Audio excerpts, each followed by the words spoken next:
तो नमस्कार मेरे बिनेगी, फिर से स्वागत है आप सभी का आज की एक और नई वीडियो में। तो सबसे पहले तो मैं ये बोलना चाहूँगा कि जो ये गांव में पार्टियों के नाम पे लड़ते रहते हैं कि मैं इस पार्टी के साथ जुड़ा हूँ, मैं उस पार्टी के साथ जुड़ा हूँ, आपस में अलग अलग पार्टियों से जुड़े होते हैं और आपस में लड़ते रहते हैं।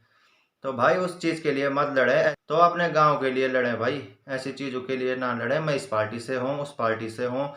बहुत सारे लोग मैंने सुने हैं ऐसा बोलते हुए कि मेरी इतनी पहुंच है, मैं इस नेता को जानता हूँ, मैं उस नेता को जानता हूँ। ऐसे टाइम पे देखी जाती है भाई आपकी कितनी जान पहचान है। तो ऐसे कामों को करने के लिए जान पहचान बनाए, न कि लड़ाई झगड़ा या ऐसे कुछ मुद्दों के लिए जो हमारे गांव के लिए किसी काम के नहीं है भाई। तो ऐसी जान पहचान का क्या करना है भाई, हमारे गांव के हित के लिए नहीं है, या हमारे क्षेत्र के लिए नहीं है, या हमारे जिले के लिए नहीं है। वो जान पहचान किसी भी काम की नहीं है, चाहे तब तुम्हारी कितनी भी बड़ी जान पहचान क्यों ना हो।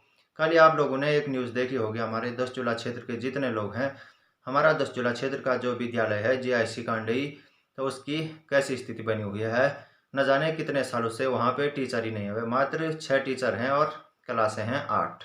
बाकी क्या कंडीशन बनी हुई है आप लोगों ने सबने देख ली होगी। रुद्रप्रयाग जिले के दशूला कांडई के जीआईसी कांडई में रहते हैं, तो उन्होंने वहाँ पे बैठक क्यों नहीं करी भाई? और अगर बैठक करी है तो इस मामले पे आगे बात विचार क्यों नहीं बना? क्योंकि यहाँ पे ये समस्या आज से नहीं बहुत सालों से है, और प्रधानाचार्य का पद तो न जाने कब से वहाँ पे खाली पड़ा हुआ है भाई।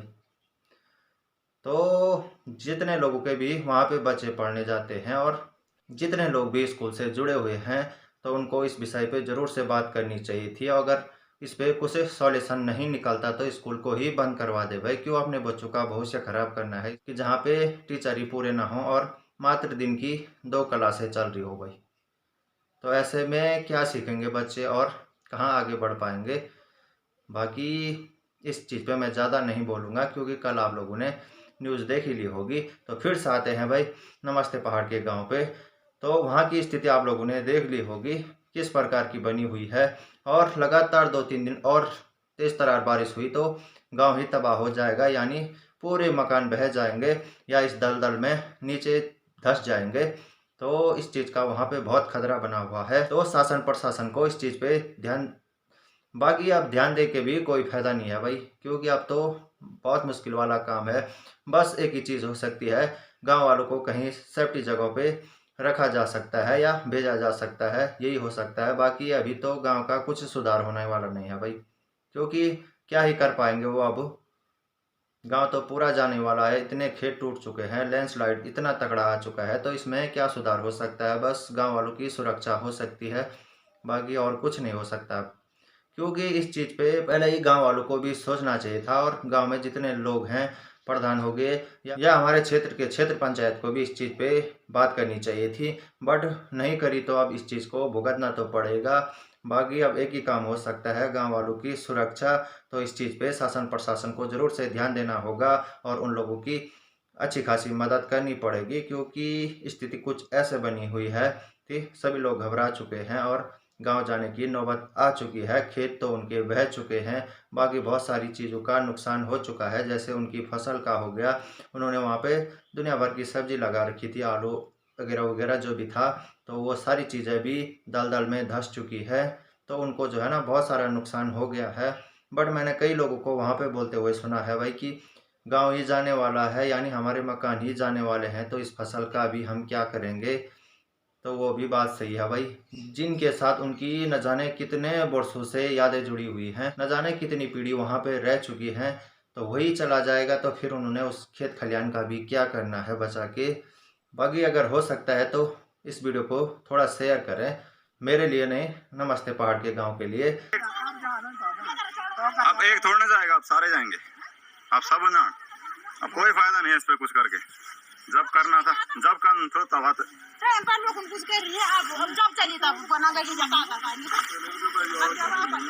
यहाँ भी है देखो। और ये ऐसा नहीं है कि केवल टूटा होगा, इसके अंदर भी पानी निकल रहा होगा, पूरी दलदली जमीन है। वीडियो क्लिप जो है ना आप लोगों ने आगे देख ली होगी, तो गांव की स्थिति कैसे बनी हुई है।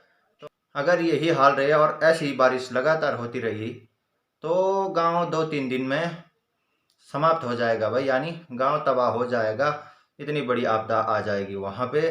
तो क्या बोलना है इस विषय के बारे में, क्योंकि हमारा शासन प्रशासन ऐसी जगहों पे काम नहीं आता है भाई। उन्हें तो जब भी हम लोगों की ज़रूरत होती है तब जाके वो हमारे गांव में आते हैं, चाहे वो वोट के लिए हो या किसी और चीज़ के लिए हो। गांव में जो है ना, पार्टियों के नाम पे लड़ने वाले ऐसी चीज़ों के लिए लड़े, गांव के हित में लड़े, गांव के लिए लड़े भाई, है ना। बाकी चीज़ों के लिए लड़के या पार्टियों के नाम पे लड़के कोई फ़ायदा नहीं है भाई। गांव के हित में लड़े, गांव के लिए लड़ें भाई। ऐसी जगहों के लिए लड़ें जहाँ पे हमारे गांव का कुछ भला हो, हमारे क्षेत्र का कुछ भला हो। अगर आप लोग गांव के हित के लिए लड़ते हैं कि मैं गांव में ये काम कराऊंगा, वो काम कराऊंगा, तो वो चीज़ सही है भाई। बाकी बेफालतू की गुंडागिर्दी या गांव में बड़े बड़े नेता बनने का कोई मतलब नहीं है भाई। उस नेतागिरी का कुछ भी मतलब नहीं है, जो गांव के किसी भी काम के लिए नहीं है या हमारे क्षेत्र के किसी भी काम के लिए नहीं है। फिर आपकी जान पहचान चाहे कितनी भी हो, हम लोगों को उस चीज़ से मतलब नहीं है, या क्षेत्र के लोगों को उस चीज़ से मतलब नहीं है भाई। क्या करना है हम लोगों ने आपकी जान पहचान का, जो किसी के भी काम की नहीं है। जो जान पहचान खुद तक सीमित हो, उस जान पहचान का समाज में या क्षेत्र में या गांव में किसी भी प्रकार का कुछ भी मतलब नहीं है भाई। क्योंकि क्षेत्र का विकास तभी जाके होगा या गांव का विकास तभी जाके होगा जब हम गांव या क्षेत्र के लिए कुछ अच्छा काम करेंगे या क्षेत्र या गांव के बारे में कुछ सोचेंगे भाई, है ना। तो ये बात है, बाकी मैं क्या ही बोल सकता हूँ। बाकी जो है, कुछ लोग वोट के टाइम पे तो हाथ जोड़ते रहते हैं, बट ऐसे टाइम पे उनके पास जाओ तो वो लात मारने में भी देर नहीं करते हैं भाई। तो ऐसे लोगों को ध्यान में रखें और आगे चलकर इनके साथ वही सलूक करें जो ऐसे टाइम पे आप लोगों का साथ नहीं देते हैं या ऐसे टाइम पे आपकी बात को नहीं सुनते हैं। तो ऐसे नेताओं को जो है ना, ऐसा सबक सिखाना है कि इनको ज़िंदगी भर फिर याद रहे, तब जाके आगे चलकर जो भी नेता बनेंगे वो अच्छे से काम करेंगे और समाज के लिए काम करेंगे।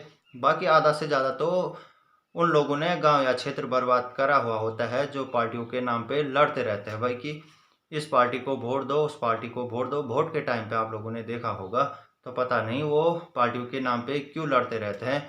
बट मेरा उस चीज़ से मतलब नहीं है। वोट आप लोग किसी को भी दें, किसी पार्टी से भी जुड़े, लड़े बिल्कुल लड़े, मुझे उस चीज़ से मतलब नहीं है। बट जैसे ही आपका नेता जीत जाता है तो उसके बाद भी लड़े ना, कि मुझे गांव में ये समस्याएं दिखी तो मैं इस पर काम कराऊंगा। तब क्यों नहीं लड़ते आप लोग? वोट के टाइम पे तो आप लोग लड़ते रहते हैं, बट उसके बाद क्यों नहीं लड़ते हैं कि गांव में ये समस्याएं हैं? गांव के लिए लड़े ना उसके बाद, जिससे गांव का भला हो सके। जो भी गांव में दिक्कतें हैं, जो भी समस्याएं हैं, उनके लिए भी लड़े ना। फिर खाली वोट के लिए क्यों लड़ते हो आप? तो अगर मेरी बातों से किसी को दिक्कत हुई है या किसी को बुरा लगा है तो उसके लिए माफ़ी चाहता हूँ, बट ये जायज़ बातें हैं। बाकी अंत में यही कहना चाहूँगा, अगर किसी बड़े नेता तक मेरी वीडियो पहुँच पाती है तो गांव किरजानी की ज़रूर से मदद करें और ज़रूर से उनकी हेल्प के लिए उनके गांव में जाएं। और शासन प्रशासन से भी मुझे उम्मीद है जल्द ही गांव किरजानी की आप हेल्प करेंगे और उनके साथ इस समस्या में खड़े होंगे और उनका साथ देंगे और जल्द ही इस समस्या से उनको बाहर निकालेंगे। तो मैं अंत में यही उम्मीद करता हूँ शासन प्रशासन से भी और बड़े बड़े नेताओं से भी। तो करते हैं आज की वीडियो को भी यहीं पर एंड और मिलते हैं अगली वीडियो में, और वो वीडियो होगी और ख़ास।